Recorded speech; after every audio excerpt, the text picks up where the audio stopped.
Hola, buenos días. Muchas gracias a todos por haberse conectado a este webinar. Mi nombre es Raúl de Villa, soy CTO de Tecansolve y también soy socio fundador. Bueno, hoy vamos a hablar un poco de una estrategia que hemos llamado 2020, un llamado a evolucionar la transformación digital de tu negocio. Perfecto. Algunas cosas antes de empezar que es importante resaltar en este momento del webinar. Lo primero es que esta no es una sección técnica para nada. Nos enfocamos más en conceptos que en marcos de trabajo, en filosofías o en tendencias tecnológicas. Lo que queremos es mostrar algunos puntos clave de las organizaciones para hacer más eficientes los procesos de transformación digital. Segundo, la sección está dividida en dos espacios. El primero es el contenido. Vamos a estar hablando de lo que hemos preparado para ustedes. Y el segundo espacio es una sección de preguntas. Por eso los invitamos a que durante la primera sesión hagan bastantes preguntas y esas preguntas van a ser respondidas al final. Bueno, después de esta preparación, ahora sí empecemos con el contenido. Quiero empezar contándoles este dato. Es de un estudio que hizo Forbes el año 2018, en el que decía que a lo largo de ese año se esperaba que las organizaciones a nivel mundial invirtieran alrededor de 1.3 trillones de dólares en iniciativas de transformación digital. La parte triste de este artículo es que dice que el 70% de estas iniciativas no llegarían a un final feliz. El 70% es más o menos 900 billones de dólares, que es bastante dinero. En el mismo artículo hablan de por qué estas iniciativas no llegan a un final deseado. Y la respuesta es muy sencilla. La respuesta es falta de disciplina, tanto en la planeación como en la ejecución de estas iniciativas. La transformación digital es una respuesta a la disrupción que afrontan las empresas en este momento. Es a razón de la cuarta revolución. Pero vamos a ver a lo largo de la presentación que no solo en este momento se han vivido disrupciones en la historia de las revoluciones. ¿Qué pasa? Todos los modelos de negocio van a estar peleando con nuevos jugadores, con jugadores que generan disrupción. Entonces, en eso se basa básicamente la transformación digital, en prepararse para afrontar estos retos. Cuando uno habla de transformación digital, siempre escucha de los casos relativamente recientes. Bueno, muchos de ustedes puede que no conozcan el caso de Kodak o de Blockbuster, pero son como los casos más documentados que hay en las casas de transformación digital, que llega un nuevo jugador con una propuesta disruptiva diferente a la que ya tiene un jugador que está posicionado en un mercado y acaba con él. Por ejemplo, el caso de Blockbuster, en esta gráfica se ve el número de suscriptores a lo largo del tiempo. Vemos que Blockbuster fue un líder por allá en el 2007 y en cuestión de 2-3 años Netflix le robó todo el mercado. Bueno, eso es lo que vemos de transformación digital. También vemos otro índice que es importante, que es el índice de permanencia de las empresas, de las grandes empresas en el índice Standard & Poor's 500. Vemos que por allá, por los años 60, la permanencia era alrededor de 60 años y ya se espera que para el 2020 una empresa no esté por más de 20, 18 años en este índice. Eso nos da una muestra de, bueno, las empresas se tienen que transformar. Eso, ¿por qué se debe esto? ¿Por qué se asocia esto con la revolución industrial? Ya les voy a contar un poco en qué consiste las revoluciones industriales como para entender esta relación. En este momento estamos a puertas de la quinta revolución industrial. La primera revolución industrial fue por allá en 1740, ¿cierto? ¿En qué consistió? En ese tiempo las personas, toda la producción se realizaba en los campos. La revolución consistió en que las personas emigraron a centros urbanos a producir desde allí, ¿cierto? La segunda revolución industrial fue alrededor de 1850. ya esa producción que se realizaba en los centros urbanos pasó a ser masiva, entró toda la industrialización. La tercera revolución es la que más recordamos, fue por allá inició por allá en 1969 con la invención del microchip basado en silicio, y también se asocia mucho con la masificación del PC, con el sueño de Steve Jobs de que todo el mundo tuviera un PC en su casa, y se dice que esta revolución terminó en el 2011.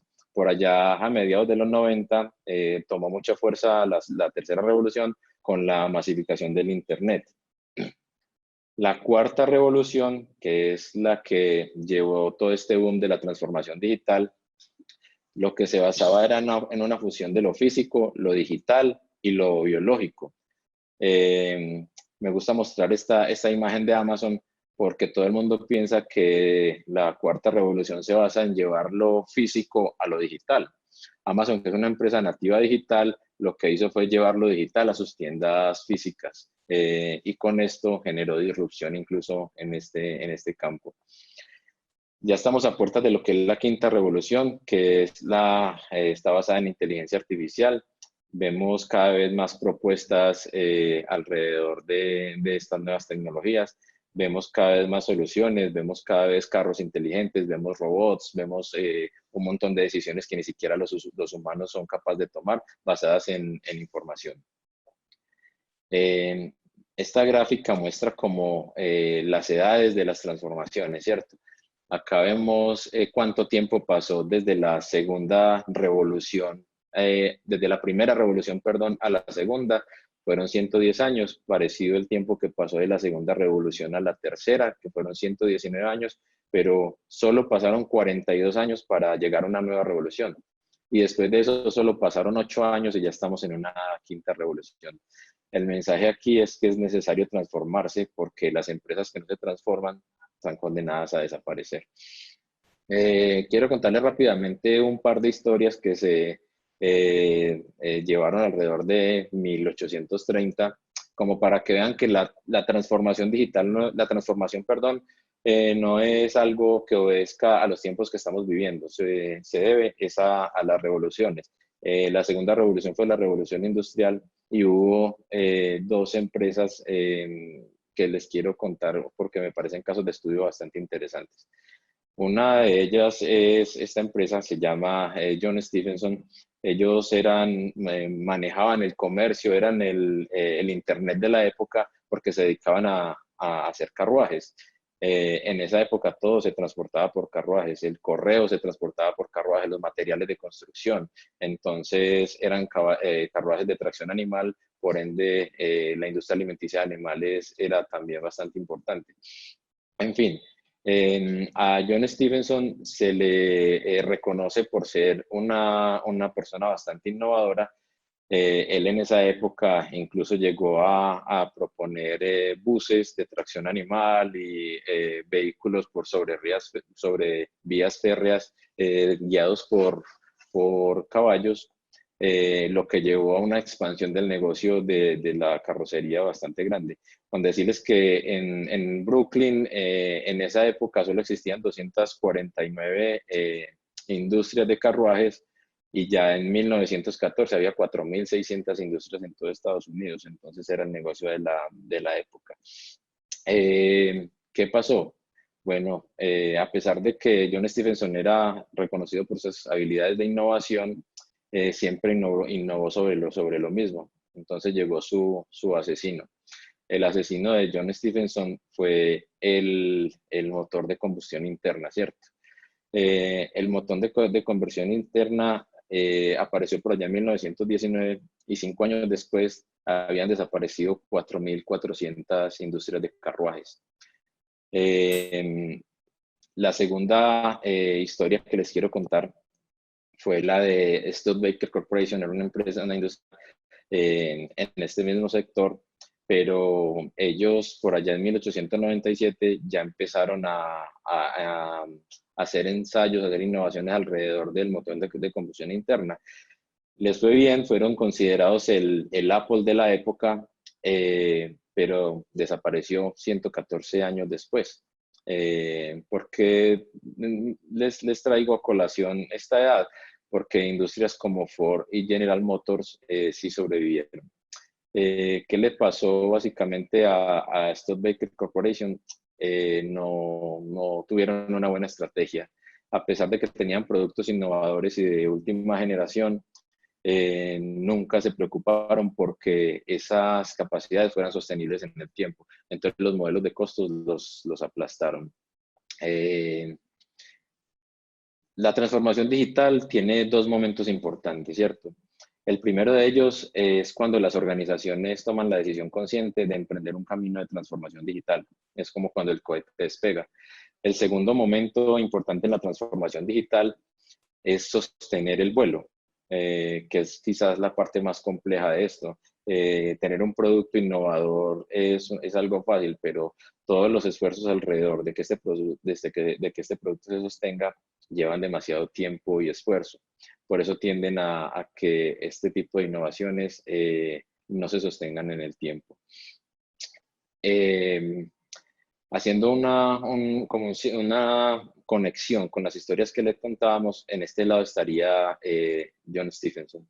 Estaría más en los que no pudieron despegar. Ellos ni siquiera llegaron a despegar, siguieron innovando en lo mismo que hacían y no vieron el disruptor. Del otro lado estaría Studebaker Corporation, que a pesar de que sí despegaron y aprovecharon las bondades del motor de combustión interna, no supieron tomar ventaja de este y fueron sobrepasados por sus competidores. Eh, ¿Cuál es el reto? El timing y la flexibilidad se convierten en aspectos clave en un proceso de transformación. Para nadie es una novedad que la transformación digital es algo que las organizaciones deben abordar. Sin embargo, en muchas industrias grandes, sobre todo en nuestro país, vemos que a pesar de tener esta información, no se actúa alrededor de esto. Eh, Cuando empezamos a hablar de timing y flexibilidad, es hablar si queremos ser el próximo Netflix o queremos ser el anterior Blockbuster. Eh, Alrededor de esto nos encontramos como hablando de dos grandes problemas que hemos identificado con nuestra experiencia. El primero es que las empresas tienden a actuar en el corto plazo. Entonces, la digitalización o las que ya están digitalizadas, potenciar sus entornos digitales no es una prioridad. Hablamos mucho de vivir el día a día. En buen paisa se dice calmar el hambre de hoy. Y cualquier otra necesidad, cualquier otra estrategia para mirar al futuro es postergada. Otras organizaciones, ¿qué pasa? Que esperan a que sean otros los que experimenten y luego de saber si tuvieron éxito o fracaso, lo hago yo. Escuchamos frases frecuentemente como no tenemos presupuesto para cosas que no sean core de negocio. Es decir, por ejemplo, en una empresa de manufactura, las cosas que no sean relacionadas con la maquinaria de generar manufactura no son prioritarias. Y está bien ser pragmáticos en cuanto se invierte en tecnología y no dejarse arrastrar por tendencias o modas, pero también es importante tener un ojo en estas tendencias o modas porque tal vez allí haya una solución a muchos de nuestros problemas actuales o de los problemas futuros que pueda tener la organización. También encontramos posiciones como que tiene que ver una flor o un champiñón o una mata de caña con inteligencia artificial. Pues les cuento que en algunas industrias, a través del análisis multiespectral de imágenes, se están detectando enfermedades de las plantas en etapas tempranas cuando aún pueden ser solucionadas. Eh, Esto a nivel de negocio que impacta muchísimo. Una sola plaga puede matar un cultivo y también puede matar una organización. Entonces, la tecnología no es solo para aquellas industrias que se basan en la información, la tecnología es para todas las industrias. Otra frase que nos encontramos es, no, así lo hemos hecho por muchos años, así desplegamos aquí, así probamos aquí y nos ha funcionado. Pues la frase para esto es, has perdido mucha plata por muchos años porque hay formas más eficientes de hacerlo. Eh, bueno, ahí hablábamos del primer problema que era la visión a corto plazo. El segundo problema lo encontramos en que las empresas que invierten en tecnología encuentran que sus áreas de TI no son habilitadores, son impedimentos. Hemos encontrado casos de organizaciones que cuando reciben un proyecto por parte de sus desarrolladores, de sus proveedores de software, no hay quien reciba el proyecto. Quien había identificado la necesidad 2 años atrás ya no está en la organización. O muchas veces se entrega una solución para la cual el problema ya no es el mismo. Entonces, todo ese dinero, ¿a dónde va? A la basura, indudablemente, ¿cierto? Además de todo esto, cuando las áreas de negocio nos hacen requerimientos a las áreas de TI, somos lentos en dar una respuesta. Entonces, en solo decir si podemos o no comprometernos a abordar ese reto tecnológico, nos demoramos hasta 3 meses. Y muchas veces la respuesta es no tenemos capacidad. ¿Quién querría invertir más en tecnología con estos hechos que estamos hablando? Hace poco hablaba con un CTO de una empresa muy grande, no es colombiana, y me decía, estoy cansado de la regla del 50.000 en esta organización, de los 50.000. Entonces yo le decía, ¿cómo así que los 50.000? Sí, es que acá cualquier iniciativa de TI son $50.000 y todo de en adelante se estima en múltiplos de $50.000. Y lo peor aún es que después de invertir todo este dinero, las aplicaciones salen con mala calidad e incumplen las fechas de salida a producción. Entonces, ¿quién querría invertir más en tecnología con estas características? Se ha hablado durante muchos años del time to market, ¿cierto? Nosotros queremos hablar de un término que estamos diseñando que se llama frequency to market. Antes medíamos el tiempo que nos demorábamos en llevar una idea hasta que fuera un producto, software o un producto tangible.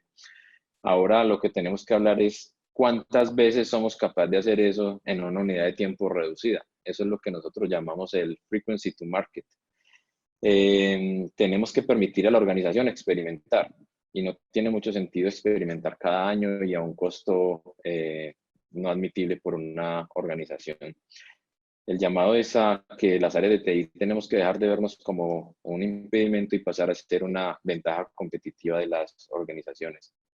Hay un cuestionamiento que quiero hacer en este momento, es un cuestionamiento fuerte, pero queda abierta la discusión. Y es que hay organizaciones que dicen ser muy maduras a nivel tecnológico y tienen áreas de TI bastante robustas y eso está asociado a unos costos altos de operación.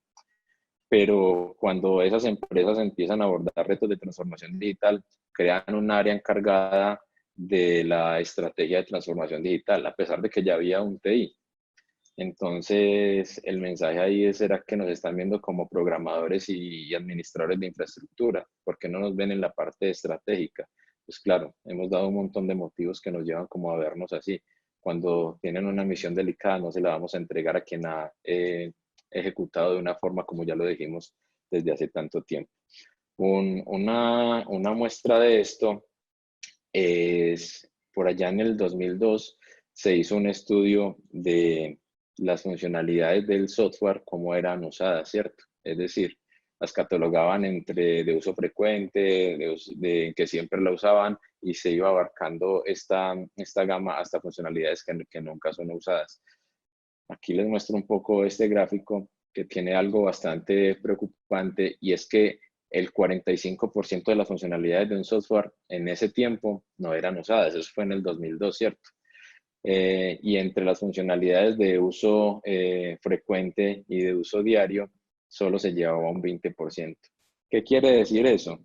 Que entre las funcionalidades que no se usan, estamos desperdiciando alrededor del 80% de los recursos que se invierten en construir un producto software. Y estos datos son del 2002, pero bueno, quiero complementarlos con esta gráfica. Hay una organización que se llama el Standish Group, que desde 1994 está haciendo un estudio que se llama el Chaos Report, que en una de sus secciones cataloga el estado de finalización de los proyectos tecnológicos en proyectos exitosos, proyectos que son retados y proyectos que son cancelados, entendiendo retados proyectos que no terminan bajo las condiciones pactadas. aquí están los datos año a año. Bueno, me salté del 95 a 2011, pero en realidad si uno sigue los reportes tiende a ser una línea recta esta tendencia. Por eso yo creo que la gráfica que les mostré ahora del desperdicio en el desarrollo de software sigue siendo vigente. Una TI estratégica en un proceso de transformación digital, lo que debe abordar son estos retos. Miren, ¿qué tenemos que ser en este momento? Tenemos que ser más eficientes, ¿cierto? Tenemos que regalarle a la organización más tiempo para experimentar, más recursos para experimentar, disminuyendo los costos de operación o al menos no aumentándolos. Entonces, ¿a qué nos está invitando esto? A hacer Lean. Me gusta mucho una definición de Lean que dice que Lean es es maximizar la cantidad de trabajo que no se hace. Es enfocarse en lo que realmente genera valor. Entonces hay que empezar a hacer análisis como cuánto estamos pagando por cosas por las cuales no deberíamos estar pagando. Por ejemplo, cuánto es el costo de una nube versus el de un mainframe. Sí, entendemos que los mainframes en su tiempo eran símbolo de estabilidad, escalabilidad y otras habilidades que necesitaban de la organización, pero el mundo ha cambiado. Esa es la misión de las áreas de tecnología, hacer esos cuestionamientos y empezar a involucrar esos cambios en el negocio para generar eficiencia. Otra pregunta importante que nos debemos hacer es, ¿estamos asumiendo costos que deberían ser asumidos por otros? Por ejemplo, en el caso del aseguramiento de calidad de las aplicaciones, el yo probar un producto que supuestamente debió ser sido entregado con calidad es un costo que no debería ser asumido por una organización. Yo nunca compraría un carro para el cual yo le tuviera que hacer las pruebas, ¿cierto?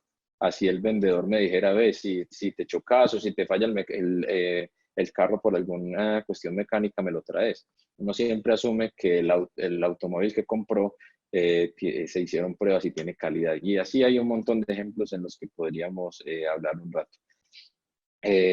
Como segundo, deberíamos entregar resultados con más frecuencia.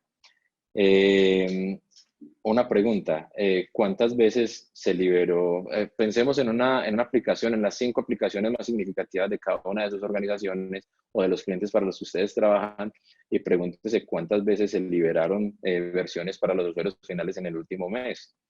Y asociado a eso, pregúntense cuáles fueron los costos asociados a esa liberación. Por ejemplo, pensar en la cantidad de personas que debieron estar disponibles para que ese producto saliera a producción. Solo disponible, ni siquiera tuvieron que hacer nada. Eso se da por la desconfianza que tenemos de la calidad de los productos que estamos liberando. ¿Qué pasa si se encuentra un error hoy en una aplicación? ¿Cuánto tiempo se demora la organización desde el momento en que el error es reportado hasta que la solución a ese error es liberada a producción? Y la otra pregunta es de 1 a 10, ¿cuánta confianza hay en que ese cambio que libere no haya generado otro error o haya generado que reaparezca un error o que ese cambio tenga un error? Entonces ahí es donde hablamos de resolviendo cuestiones como esta, abordaríamos el frequency to market. ¿Cómo generaría valor las áreas de TI? Bueno, queremos hablar de 5 puntos en los que se debe poner el foco y sería un buen comienzo. Lo primero es acelerar el time to market o llegar a un frequency to market. Es permitir que la organización pueda experimentar más, comprobar más hipótesis en el tiempo. El segundo punto que les queremos entregar es disminuir los costos en la creación de soluciones basadas en tecnología y los correspondientes costos a la operación. Cómo minimizar el desperdicio y detectar actividades que no generan valor. Es decir, evitar la intervención humana en procesos repetitivos. Yo no conozco ningún proceso de despliegue que no tenga una gran porción de intervención humana repetitiva. Es decir, podría ser reemplazado por una máquina. ¿Por qué seguirlo haciendo? Por ejemplo, los conceptos a los cuales hemos inventado para adaptarnos a las ineficiencias. Los ciclos de prueba, por ejemplo, los ciclos de prueba es admitir que vamos a hacer las cosas mal. En algunas organizaciones le dicen al proveedor de desarrollo, bueno, te admito hasta 3 ciclos de prueba, y en adelante empezás a pagar vos, pues que 3 ciclos de prueba es bastante alarmante. Otra forma de generar valor es evitar los downtimes. Las organizaciones se están transformando digitalmente, entonces necesitan que las tecnologías de información que utilizan para hacer esta habilitación estén siempre arriba cuando los usuarios lo necesitan. Es muy incómodo, por ejemplo, llegar en una época de quincena o no necesitar retirar plata del banco y que no se pueda, ¿cierto? Por ejemplo, hay aseguradoras que pierden mucho dinero por tiempos de indisponibilidad. Cuando uno llega, por ejemplo, en un caso de una póliza de seguro de salud, uno llega a pedir una autorización y si los sistemas no están disponibles, no queda otra que dar la autorización, sin ni siquiera saber si la persona tiene cobertura en esa atención que está solicitando. Adicionalmente, podemos empezar a optimizar los costos de infraestructura. Hay muchos enfoques en desarrollo de aplicaciones que permiten tener infraestructuras más livianas que igualmente cumplan con las características requeridas por la arquitectura, como es el caso de arquitecturas reactivas, arquitecturas limpias. ¿Cuánto cuesta, por ejemplo, en una organización que tiene una cantidad considerable de servidores aplicar un fix de sistema operativo? Es empezar a pensar en ese tipo de eficiencias que se pueden generar. Y por último, mejorar la percepción de calidad y de desempeño que tienen las aplicaciones. Que el enfoque sea más de evitar los errores, no de corregir los errores. Entonces, desde etapas tempranas del desarrollo, ¿cómo empiezo a evitar errores? Ahí encontramos técnicas como continuous testing y es constantemente estar probando cada artefacto que se genera. ¿Por qué? Porque mientras más rápido encuentro yo un error, menos costo tiene atribuible a su solución, ¿cierto?